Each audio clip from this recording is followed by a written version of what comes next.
Dikabarkan bakal calon presiden atau capres Anies Baswedan memilih Ketua Umum PKB Muhaimin Iskandar alias Caimin sebagai bakal calon wakil presiden atau cawapres di Pilpres 2024. Kabar gempar itu tersebar dari keterangan pers Partai Demokrat yang ditandatangani oleh Sekretaris Jenderal Partai Demokrat sekaligus anggota Tim 8 Teguh Rifki Harsha. Namun, Ketua Umum Partai Nasdem Surya Paloh menyampaikan Caimin belum resmi menjadi bakal cawapres Anies Baswedan.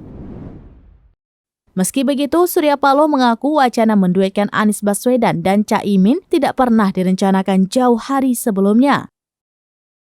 Surya Paloh pun berharap Caimin bisa menjadi pendamping Anies Baswedan untuk menambah suara di Jawa Tengah dan Jawa Timur. Surya Paloh mengaku mendengar rencana deklarasi Anies Baswedan dan Caimin sebagai pasangan capres-cawapres akan dilakukan dalam waktu dekat. Berdasarkan informasi yang diketahui Surya Paloh, deklarasi itu akan dilakukan pada Sabtu 2 September 2023 di Surabaya, Jawa Timur. Namun, menurutnya rencana deklarasi itu belum terkonfirmasi untuk kedua belah pihak. Dengan demikian, Surya Paloh menyebut hal itu hanya kemungkinannya akan terjadi.